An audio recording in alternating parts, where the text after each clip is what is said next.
Welcome to another virtual author event at the Poison Pen Bookstore. I'm John Charles, and today I am delighted to welcome in virtually a new author with whom I've fallen in love, Jenny Elder Moke. Her new book is She Doesn't Have a Clue. It is out in bookstores and libraries near you this month. And you are in for a treat. Should you need a copy, the Poison Pen does have several on order. We would be delighted to hold one for you or put one in the mail. Just give us a call or go online to the Poison Pen Bookstore. Now I'd like to welcome Jenny. Hello, thank you so much for having me. Thank you for joining us today. My first question for you is one, as a reader, I'm always fascinated by authors. They were people before they became published. So what can you tell us about Jenny? Who were you before your first book was published? It is such a tall order to try and contain all of this in one answer. I am from Texas. I was born and raised in Austin, and I went to the University of Texas, and I was a business major, and I was like, I'm going to go into management, and I'm going to be responsible. And I always loved reading growing up, and it never occurred to me that this was something that like regular people could do. I thought that authors were like they were a mythical breed, and like you never met them in real life. You didn't know anyone who did it as a living. This must be something that like they all just live in like little Yeah. fishing villages in Maine. It's Yes. not something you could do. And then when I graduated from college, I started working at a small independent publisher in Austin. And I got to kind of see how the industry worked. I worked on the sort of consulting side of reading the books that came through in the manuscripts. And after a few years of that, I was like, okay, like I think I could do this. I could give this a try. All these people are doing it and they've got regular jobs and things like that. And so I started writing my first manuscript, which will never see the light of day, but it was still to this day the most fun I've ever had writing anything. I had no expectations. I didn't know what a book looked like. I just got lost in the story. And when I got to the end of the book, I thought, okay, that was fun. Now I should probably learn how to actually write a book. So then, cut to like a decade plus of taking classes and joining critique groups and all of that. And I sold my first book, which is probably behind me somewhere, but I will knock over everything here if I try to get it out. It was called Hood, and it was a young adult novel about the daughter of Robin Hood. And again, fast forward another like 8 to 10 years before I could sell it. But a lot of that was just learning about writing, growing up, having children. I have two young elementary school children. So yeah, so it was a lot about learning how to be an adult, how to be a person, how, being a mother really like changed everything that I knew about life and reading and all of that. And so yeah, it's always kind of been a lifelong passion, but I didn't really come to the writing piece of it until I was an adult because I was really intimidated. That's like so many words. There's a comedian, Nate Bargatze, who has a joke about reading books, and he's like, it's the most words. And like, I could have been a screenplay writer. I could have written plays. I could have taken not the easy way out, but I could have taken the less words path. But no, I just said, give me the most words. Did you also get some kind of pushback in terms of writing is not a real profession because you can't support yourself? So there's Oh, always that idea that, absolutely. yeah, Absolutely. business is a much more safe choice. And especially growing up in Texas. I mean, I was in the city, but most of my family is rural. They worked like jobs. They worked like in concrete factories, and they worked in, construction, and they worked for a bank, and they worked these very jobs. They were nurses, and then I was like, I'm gonna make up stories for a living. And then someone's gonna pay me to do it. And so I think for a long time it really was a hobby. And I think I was just way too stubborn to leave it at that. Like I just I would not let go of it. And if it's a hobby and you don't want to commoditize it, 100% respect that. There is power and beauty in that. I was just really stubborn. And I was like, I'm gonna go make this a thing because everybody said I couldn't. You chose to write in YA for your first published ventures. Why? Was that something you loved to read? Was it just more of a angle to get into publishing? Why YA? I think it was a combination of a few things. My passion for reading came about from my childhood reading. And when I was a kid, YA was not a category at all. It didn't start, YA became a category with, I think, like Twilight was really the thing that sort of Yeah, Hunger created. Games, that whole, There yeah. were, yeah, there were books for kids, but the idea of young adult and books specifically for teens, you had like maybe Christopher Pike. There was like sort of the edgy, almost teen kind of books. And so I was sort of becoming a teen and becoming a young adult as YA was growing as a genre.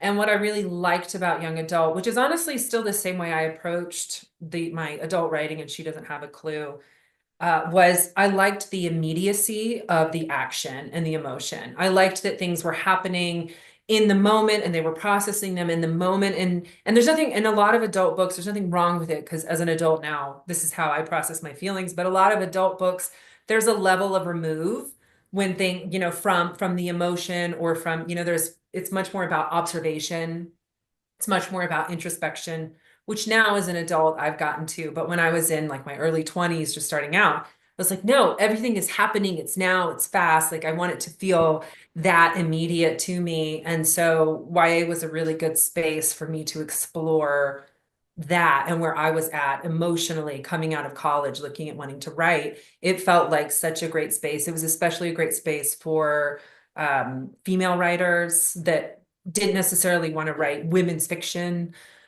which is definitely not the kind of stuff I write. Again, no shade on women's fiction. It's great writing. It's just not how my brain works. So YA was a great place for female writers. It's a great place for marginalized writers. It's a great place for sort of stories that historically have been shut out from the mainstream. And so it felt like an exciting new kind of area of publishing to be in. It really lets you explore different options, including your Samantha Knox duology. You had written something that I thought really, for me, encapsulated the flavor of those stories. You said, I've always loved high concept, big action, adventure type stories. I mean, my favorite movie of all time is The Mummy.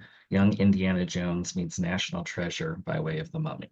Yes, that is literally my favorite movie. I will accept zero criticism of it. The 1999 version, Yes, not the not the remake. Cruise. Yeah, Tom Cruise went. Yeah. Yes, not the Tom Cruise version. But yeah, it was such a great combination of humor and great actors. I mean, like Rachel Weisz and Brendan Fraser, and you have these like top shelf actors who were in this big action adventure that also took it seriously. They weren't making fun of themselves. It wasn't like by the books. It truly felt like it loved the story that it was telling.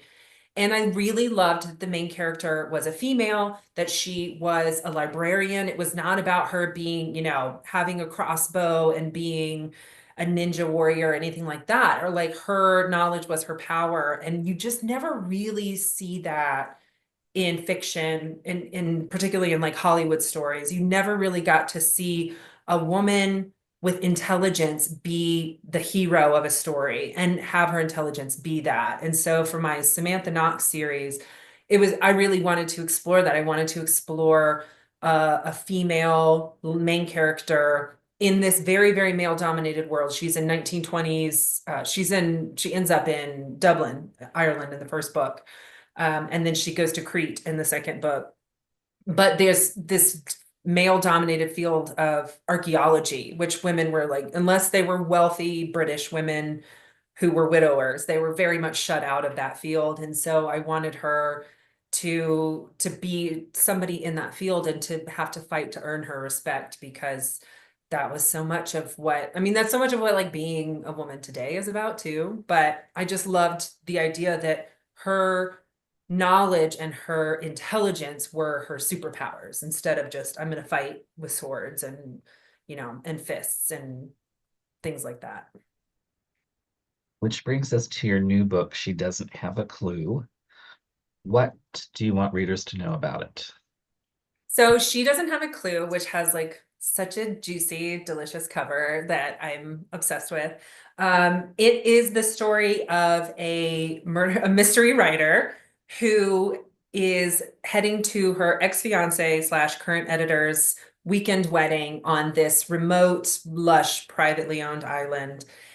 And all she wants to do is prove that she is fine, that she is, she's over the breakup. Her fiance has left her for this woman he's now marrying, who also works at the book publisher.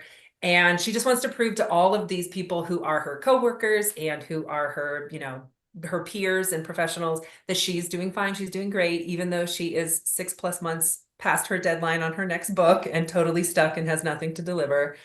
And then when she gets to the wedding, she stumbles over the bride's lifeless body and is accused of basically of poisoning the bride. And so she's got to figure out, she's got to find the real murderer on the island before she's on the hook for, you know, this little murder Yeah. spree. So I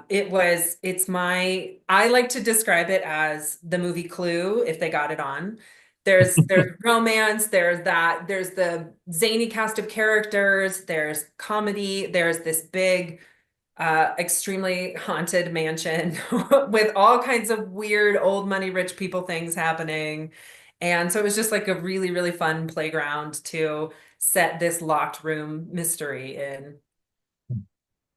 What made you decide to switch from YA to adult romance mystery?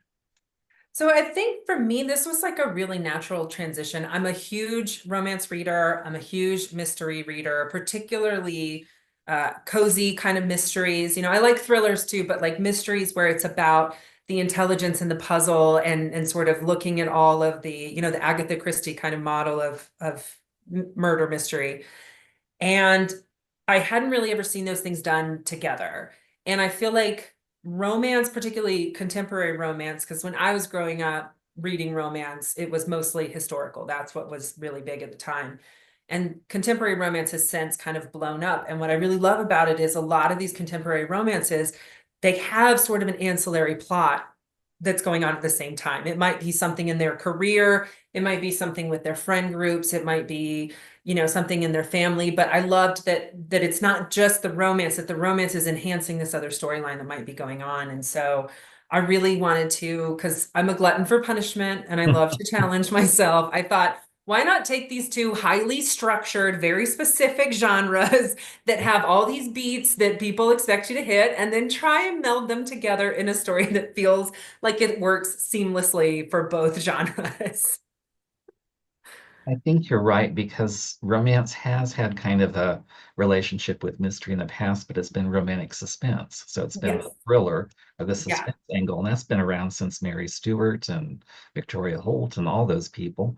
But this is a really new thing. I know they're calling it different things, murder mances and Ooh, cozy I like Murder romance Mance. and I've also heard Mystery. I thought romance. that Yeah, was it's another cute. one. Yeah. But this is really something new, a little bit different and unusual. And you're kind of at the forefront because there's a lot of stuff coming in 2025 Yeah. all into this pattern because it's not just the romance, but it's also the mystery. Yes. And they're very much equal. It's not that was really the goal and really a very, very difficult, I learned through the editorial process. It's a really difficult balance to strike. It's not just a romance that has a couple of Dead plot bodies. murder elements. It's not just a murder mystery that has a little bit of romance. It really is like a true, as much as possible, a true blending of the genres and hopefully appeals to, do you love romance? This works for you. Do you love mystery? This works for you. Would you love to see those two things happening in tandem? This works for you. And so that was really part of our goal, and so much of what we focused on was trying to balance those tones. And I think having it be a comedy as well, having it be funny really helped to blend.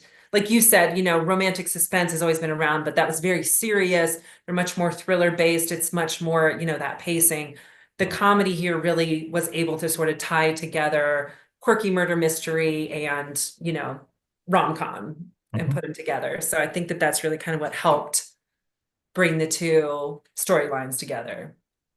And not just that, but you also have to have a mystery that works. You need clues, you need suspects, you need ways. I mean, it's a cop out just to say, oh, this person did it, and Yeah. you're going, but why, how, what Right. happened. Was that a Yeah. challenge to construct the mystery? 100%. And I have to give I have to give full credit to my editor who acquired this book for Minotaur, St. Martin's Press, Lisa Bonvisuto. So fabulous. She's now at Berkeley and I love her. But what I really love is that she got what I was trying to do. And she said, this is a great idea. I love your characters. I love your voice. Let's talk about the mystery. And what I learned from her loving guidance was that I had no idea how to write a mystery. And so what I did was I went back to the basics and I mean, I had read mysteries, but constructing a mystery is very, very different. And people, when you read a really good mystery, you do not understand how much work went into putting this together when it feels that the more effortless and seamless and obvious it seems, I guarantee you the more drafts of the author pulling their hair out they went through to make it feel that way. But I went back to the basics, what I consider like the holy grail of murder mystery storytelling, which was I watched like all 8 seasons of Murder, She Wrote. And I actually joke about this in the book. And I love it because it was my grandmother's favorite show when I was a kid, and it was always on. And like she would schedule, this was before you could like put reminders in your phone. She would like schedule, she would have to be home. She would miss social events so that she could watch Jessica Fletcher, solve the latest mystery.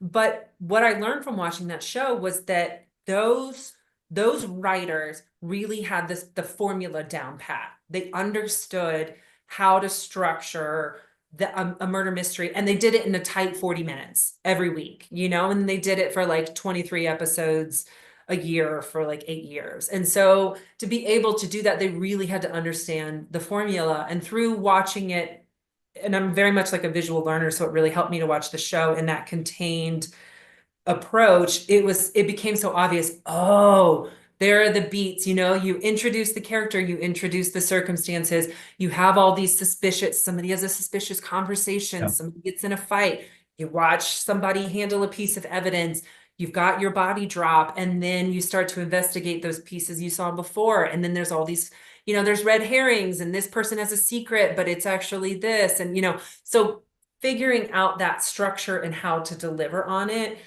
watching Murder, She Wrote was like critical for me to understand that. And watching like the Knives Out and particularly Glass Onion. I watched Glass Onion, and just watching how they told the story of like, here's a scene that you're watching, and then the next time you see it from a different character's perspective, and you get a little more context, and then the camera pulls back. And so that idea, the way that they played with what the audience thinks they know, and then the way they built on that to when you get the final reveal and you put all those pieces together and you're like, oh my gosh, and so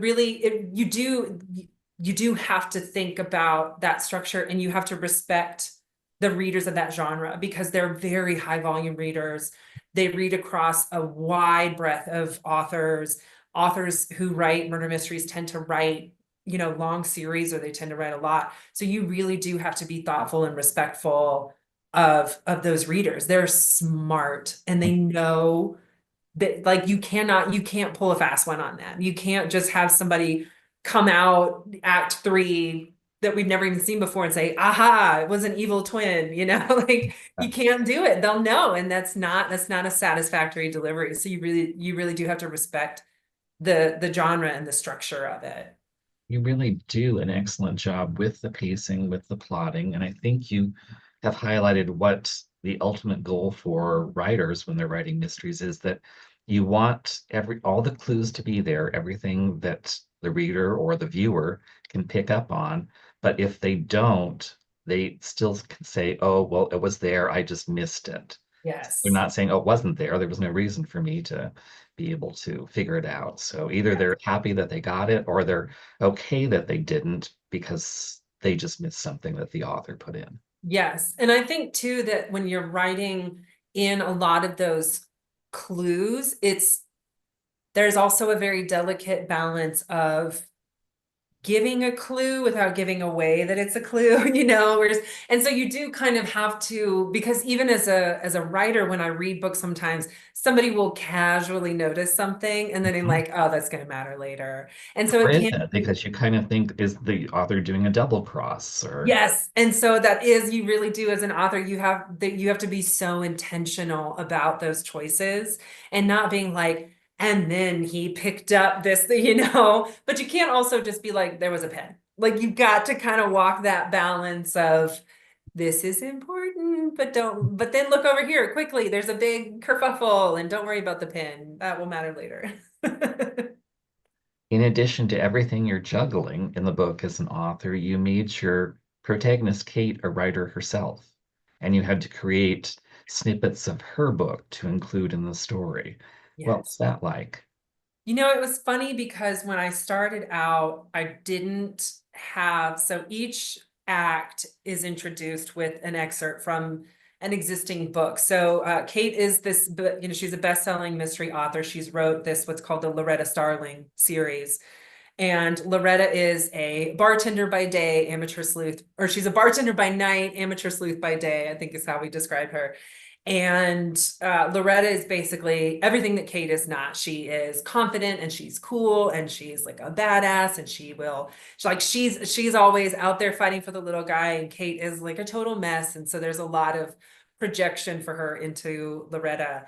But I didn't have those excerpts. I had her thinking, she often thinks in terms of what would Loretta do when particularly when she feels at a loss, when she feels like Kate Valentine doesn't know what to do, she steps into Loretta in her head.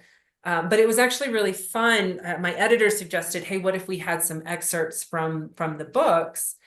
And so I got to go and kind of play with that. And it's funny because the Loretta books are very much a straight murder mystery. And sort of, I think what you look at from like the 90s kind of classic approach to how murder mysteries get told. They're not, you know, there's the suspense and there is romance and there's a love triangle and there's all of that. And the funny thing was, my mom actually read one of my early copies of She Doesn't Have a Clue, and she was like, "When do we get the Loretta books?" And I was like, "Well, they're not." And she was like, "I had to keep reminding myself, oh, they're not real books. They're this like in-world storytelling tool." But they were really fun because I got to sort of show a different aspect of what murder mysteries look like and how they function, and it gives insight into who Kate is and how she uses Loretta as a tool. But tonally, they're very, very different from the story itself. So for me, it was fun as an author to play with those different tones and show Loretta and how confident and cool she was versus Kate, who genuinely does not have a clue. They are different, and yet so many of the people around Kate keep pointing out things like, wait a minute, the guy that Loretta's looking at looks a lot like the hot surfer dude that she Yes. wrote books with.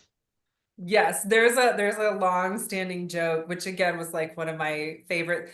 It's so funny when I was like working on edits for this, if I would be out with writer friends and I'd be laughing at something that happened, they're like, "Are you laughing at your own book?" And I'm like, "Look, if I can't make myself laugh, no Mhm. one else is gonna laugh with me." But there is this long running joke in the book about how Kate's love interest in this book is Jake Hawkins. He was a former pro surfer who had an injury that ended his career, and now he does this extreme tourism business. And they had been friends and they had worked on a book series together, and then they had this big falling out, and she hasn't seen him since. And then he shows up at the wedding. So now she's having to not only deal with her ex-fiance getting married to the woman that he left her for, but now she's got this sort of old crush flame friend person who is now back in her life suddenly and unexpectedly. But there's this running joke among everybody that the love triangle in her book, one of those characters is obviously Jake. She coded him as Jake. And at one point they even joke his name is Blake. And they said their names even rhyme, Jake and Blake. And she thinks, how did I miss that? Kate is a writer. You're a writer. Did any of your own experiences in writing bleed over into Kate? There was definitely, so coming into writing the first draft of She Doesn't Have a Clue, I had just finished up my fourth young adult novel that it was my last book under contract, and I was coming into, okay, what do I want to do next? I knew that I felt like I probably was ready to transition into something new. I had 4 books that all complemented each other really well. And that felt like a good sort of chapter close in my career, and then trying to figure out what the next chapter was. And I did kind of spend like a good like year and a half in like a creative tailspin of what do I do next? Where do I want to go? And then it sort of very rapidly devolves into like, who am I? Why am I on this earth? What is my purpose? What is my existence for? And so when I finally sort of hit on this idea and started writing it, it was very clear to me that Kate was going to be at the same sort of transitional period. She's got this very, very successful book series, but it was also, a lot of it was based in escapism from the life that she was living that she didn't want anymore. And she didn't know how to choose anything different. And so Loretta really had become an escape hatch for her. And now her life has blown up, and she doesn't know what to do. She doesn't know what Loretta would do. She doesn't know what she's supposed to do. She's on the cusp of change, and she has no idea which direction to go. And so I really got to put a lot of those feelings that I had been dealing with up to that point into her journey as well. And I think that even people who are not writers or creative or do creative things, you hit those periods in your life where you say, I think this chapter is coming to a close. I'm ready for something else, but I don't know what that something else is. And it can feel really scary and overwhelming because it can be anything, and therefore it could also be nothing. And I think that a lot of us hit that period multiple times in our lives. And that's why we have quarter life crisis and midlife crisis, and we have our third act, and we have all these names for when we're closing one chapter and we're ready to open the next one, and we don't know what it is yet. And so it was, I think, really natural for me that that's what Kate was going through, because I was going through it at the same time. So I thought, why not commercialize my own personal torture? Well, you also sprinkle in some insights about the world of publishing and getting a book published into the book. And it's there whether readers want to pick up on it or just read the story, not let it go through. But it is fascinating because publishing is not just a creative process and art, it's a business. And you see all these other authors whose series are being dropped or who are jealous about somebody else's marketing budget and things like that. And we don't know, as readers, we don't often think about the business side. Yes. And I think what really helped me as I became an author, and what informs me even today in my career is that I worked for a publisher out of college. Before I was an author, before I was writing, before I was serious about writing, I saw the business side of it. I understood how distribution worked. I understood that, marketing dollars equaled sales. I really got to see how those choices got made behind the scenes. And so coming into being a writer, there was, of course, this like creative from my heart piece of writing. But as soon as I decided I was going to pursue publication, I knew that aspect of it. I knew what that meant. I knew what book skin was. I knew what good sales looked like versus soft sales. I knew how sales history could affect an author's future ability to sell more books. So I really felt like it's not easy, and it's never easy. It's never easy to take something that is quintessentially you and then put it out in the world for commerce. That's really difficult, and it's a hard thing for people to understand unless they do it. But I felt like I had the advantage of coming in knowing, okay, this is how this works. I understand that there's this business aspect of it. I understand people get different advances, and those different advances mean different marketing budgets, and different marketing budgets mean this. And I knew a lot of how the sausage got made before I started to try and sell my own.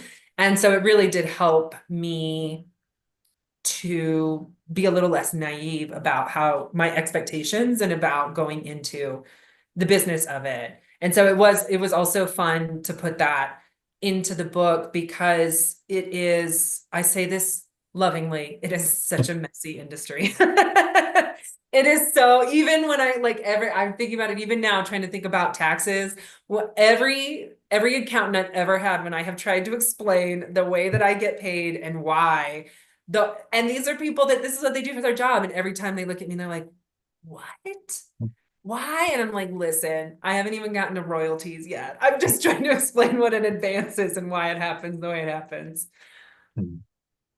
Um, a lot of authors would say either they identify with their main protagonist or their main protagonist is nothing like them. But in the case of Kate, I could be wrong, but I'm going to guess, and you can correct me if I am, that there is something about her that you share, and that's this idea as an author, you want to tame chaos. You want to bring order to things. You don't want the world to be messy. You want to be in charge and make everything go the way you think it should. First of all, you have gotten to the root of something that took me like 8 months in therapy to figure out for myself.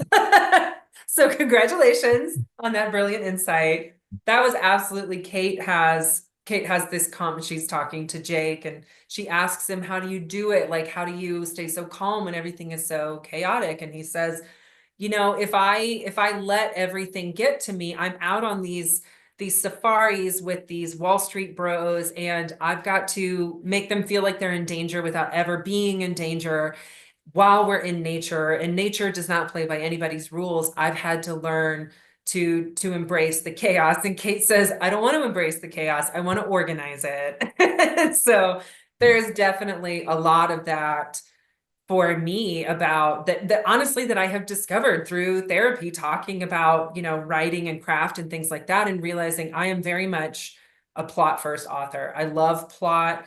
My first draft is always focused on getting the plot right, getting the story down, especially in a book like She Doesn't Have a Clue, where I'm playing with so many plot elements that I really needed to make sure that was right before I tried to, delve into character and backstory and everything like that.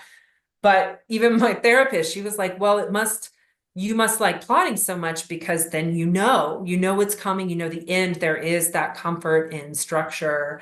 And that's absolutely how Kate feels. That's how I feel. But then the whole point that she's got to learn, which is something I've had to learn as an adult, particularly as a mom of two younger children, chaos happens.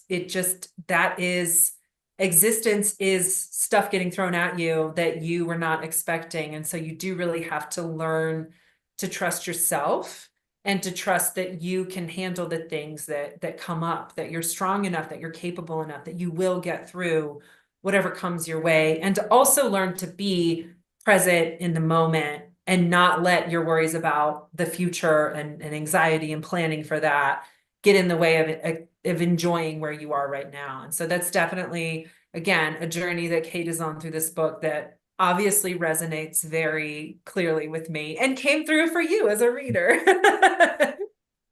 Well, I like things to be tidy too, so I empathize with you. You talked briefly about focusing on plot, but let's go a little bit more into your writing process. What does that look like? I mean, do you have a set schedule every day? Has your writing process shifted as you move from YA to adult?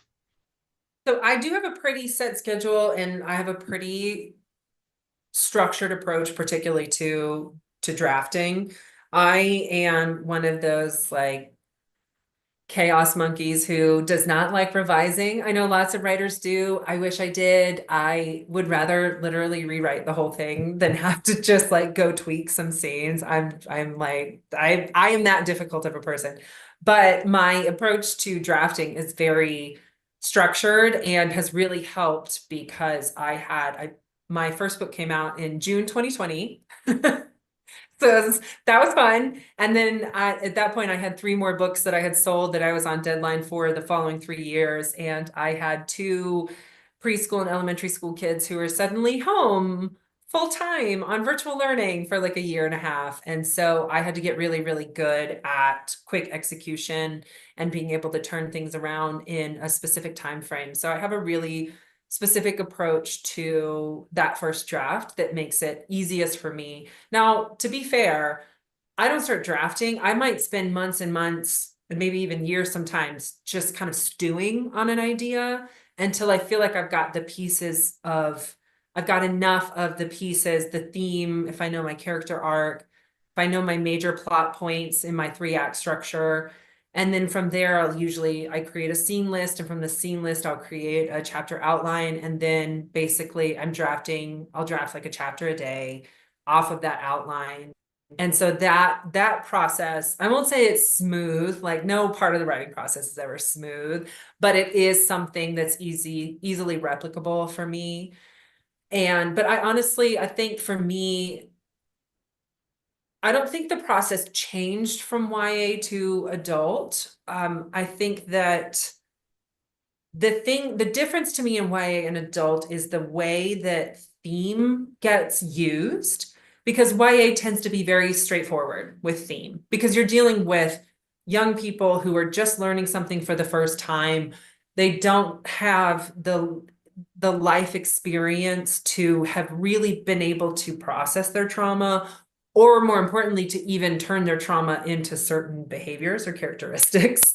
And so adult books to me, even genre adult books like this, it is much more about what does trauma look like down the line? How do we take things that happened in childhood that got solidified in young adulthood that have now become your modus operandi in full adulthood, and now you've run up against something that's challenging it. And so young adult, it tends to be a lot more straightforward and a lot cleaner. To me, adult books tend to be a little softer. They tend to be a little more like, well, it's complicated, because things are not complicated when you're a teenager. They are overwhelming and they can feel complicated, but they're not complicated in the same way that they are when you're an adult and you have literally decades of experience getting to the point where you're starting to deal with some of those traumas. So, Well, you see that in the book in Kate's relationship with her different characters because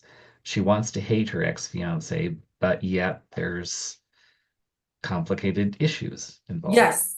Yeah. And honestly, for me, I was just talking about this on a podcast interview I did a couple of days ago, but we talked about how Kate's ex-fiancé, Spencer, who's also her editor, the first draft of him, he was full on villain. Like he was just like, he had done everything wrong. He had deceived her and blah, blah, blah. But as an adult in a long-term relationship who has long-term friendships and family and, relationships like that, it, it was not real. It wasn't true. It wasn't grounded for me because most of the time, most relationships I know that break apart, they break apart for a lot of reasons.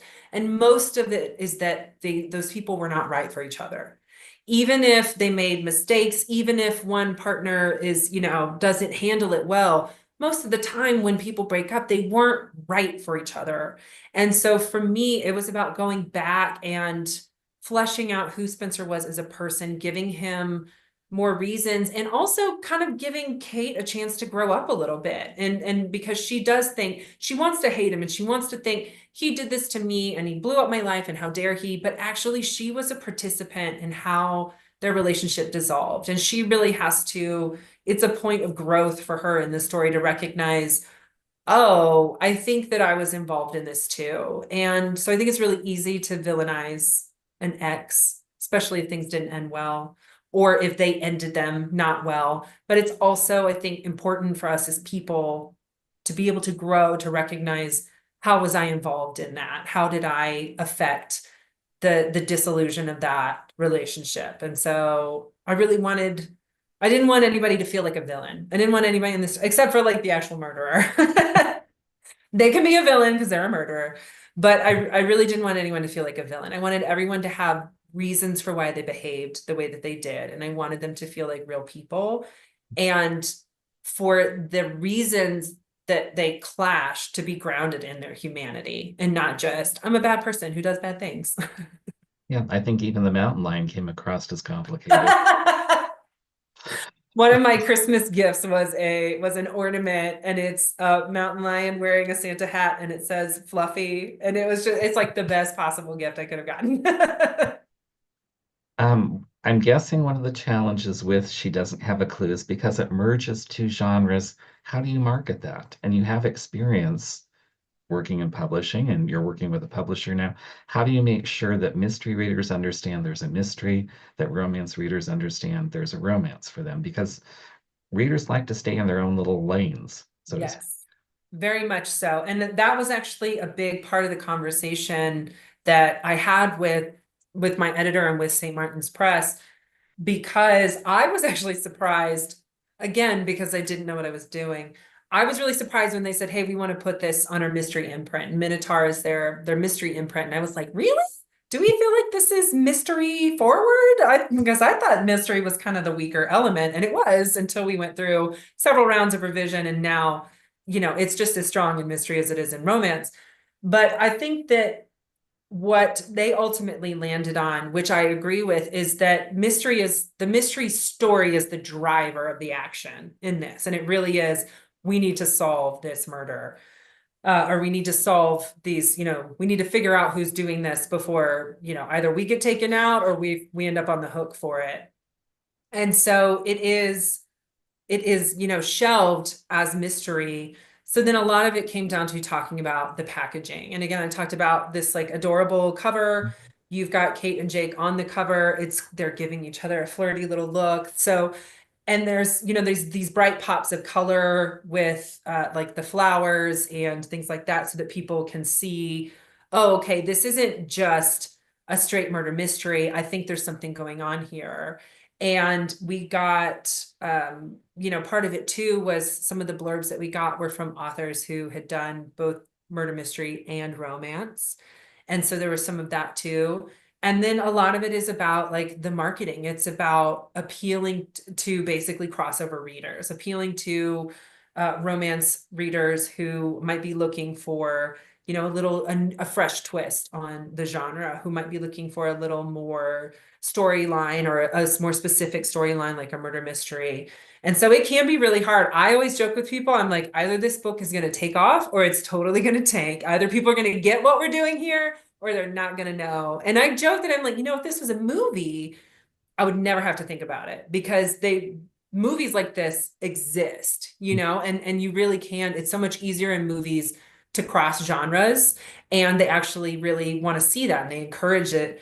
And it's not that book publishing doesn't encourage it, but because book publishing is so based on shelving and location in the bookstore, you do really, really have to think about who will be the primary readers of this. How do we reach them? How do we market to them? So that was definitely a lot of conversations between us and the team and the sales team over at St. Martin's. And I think they're doing a really, really great job of trying to appeal to both sides. But I also think people are ready. I think people are ready for something that feels fresh and new, but still nods to the elements of both genres.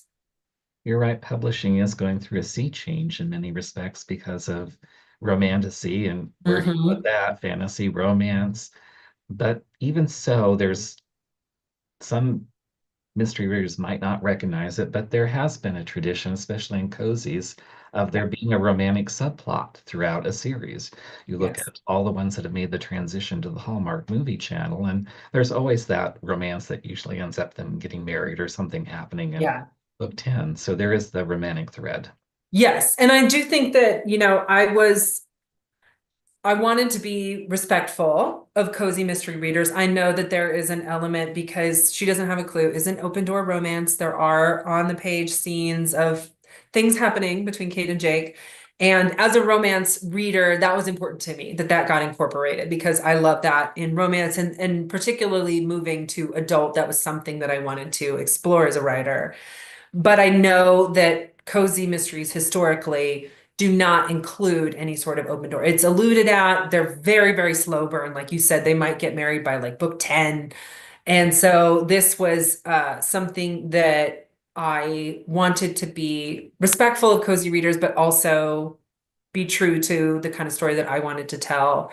And so I do try to, as much as possible, when I'm talking about it online, when I'm mentioning it in interviews and reviews, when I'm talking about it, I really do try to mention, by the way, this is an open, even to friends of mine who are like, I can't wait to read your book. And I'm like, by the way, this is an open door romance. There are on the page scenes. If you're not comfortable with that, skip these pages and these pages. That's what you can do. I mean, you can just, okay, here's the scene, just 4 or 5 pages, and we're back to the story or something Yeah. like Yeah. that. And I think I've seen really funny dedications that people have where they'll dedicate a book, like to their dad for being so supportive. And they're like, by the way, skip pages blank through blank. And, so it definitely, I'm not the only one who runs up against that, but that was also a conversation that we had, and I was nervous about it. And my editor just said, I think mystery readers are ready for some spice, and it's not going to be everyone, and that's okay. But I think there are readers who are ready for it. And so far of the reviews that I've seen, the posts that I get tagged in, I think people are really on board with it, which has been nice because I don't want to upset any readers. I don't want somebody to walk into it and feel blindsided by it. So They were looking for an Amish mystery and they discovered you. It's like, no, they're different genres. it's true, Um, true. To be fair, Amish people do it too. That's that's how they continue to be Amish people. But yes. anyway, I respect whatever people do or don't want on the page, and I try to be as open as possible about what is going on in the book. You can be as forthcoming with this next question or not as you like, because I know authors are very protective about their work, but do you want to tell us what's next? What's coming next from I you? do. I don't have a title yet. We're still in discussions about it, but there is a sort of a companion book coming up Oh, great. that will pair quite nicely with She Doesn't Have a Clue. And it'll be coming out, I think we're looking at April of next year. I think we just went into copy edits on it. I'm so excited about it because I felt like, I really cut my teeth on She Doesn't Have a Clue. And I got to step into this one with a little more confidence, a lot more knowledge, a lot more experience under my belt about how to achieve these genre mashups. So I'm really excited about that one. It came together in a really, really great way that I think anybody who enjoys She Doesn't Have a Clue is going to love this next one. From St. Martin's also. Also from St. Martin's, also from Minotaur. And how can readers learn more about you? Are you on social media? Do you have a website? I am. So they can visit me at jennyeldermoke.com. That's MOKE.com. And I'm also on Instagram at Jenny Elder Moke. Right now I'm in like promo mode, so I'm actually online doing things. I often teach classes. So if anyone watching or listening is interested in learning more about writing, I teach classes through a local writers workshop here called Lighthouse Writers Workshop. We've got a class on actually on how called mining the layers, about how to use backstory and iterative writing to sort of deepen your story, coming up in February. So they can come and take a class with me. It's available online. They can find me on Instagram or on my website. Otherwise, I am a hermit who lives underground and you'll never see me again. Well, I can't believe how quickly our time has flown by. We've been very fortunate at the Poison Pen to have with us today Jenny Elder Moke, whose new book is She Doesn't Have a Clue. It's either in your bookstore or soon will be there at your local library. Thank you for taking time to share with us today, Jenny, and thank you, virtual audience, for joining us for another chat at the Poison Pen Bookstore. Yes, and thank you so much. You were such a great host. Those were really great questions. Oh, thank you. Loved the book. Can't wait for the next one. Thank you. In case I lose you as we click on buttons, you were terrific, just as delightful as your book. We will send this to you and your publicist once it gets processed. Okay. Takes about a week, sometimes more, sometimes less, but Okay.